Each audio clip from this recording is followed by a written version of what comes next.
Ողջույն բարեկամներ։ Նախորդ իմ տեսահոլովակում ես ներկայացրել էի շերտավոր խմորի պատրաստման իմ տարբերակը եւ մեկնաբանություններում ինձ գրել էին, որ ճիշտը նաեւ վերջնական թխված կարծունքի ներկայացումն է։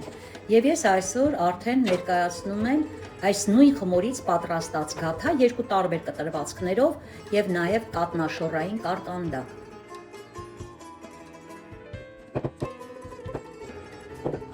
Նախ ասեմ, որ խորիզը պատրաստել եմ 100 գրամ թափուկ կարագով, 1.5 բաժակ շաքարավազ, 1.5 բաժակ ալյուր եւ վանիլին։ Եվ շաքարավազի քանակը կախված է ըստ քաղցր սիրելու նախասիրության։ Սա գաթայի կտրվածքի մի տարբերակն է, երբ խմորը բացելուց հետո մեջտեղի մասում տեղավորում եմ խորիզը եւ պարզապես ներքևից եւ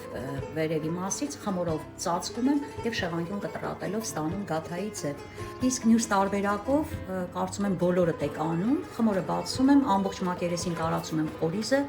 եւ գլանաձև փաթաթելով ռուլետի տեսք եմ տալիս եւ շեղ կտրատելով ստանում եմ նորից գաթայի տեսք։ Թխում եմ շատ լավ տաքացված ջեռոցում 200 աստիճանի տակ, մինչեւ լավ կարմրել է։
Իսկ կատնաշոռային կարկանդակի միջուկի համար վերցնում եմ 100 գրամ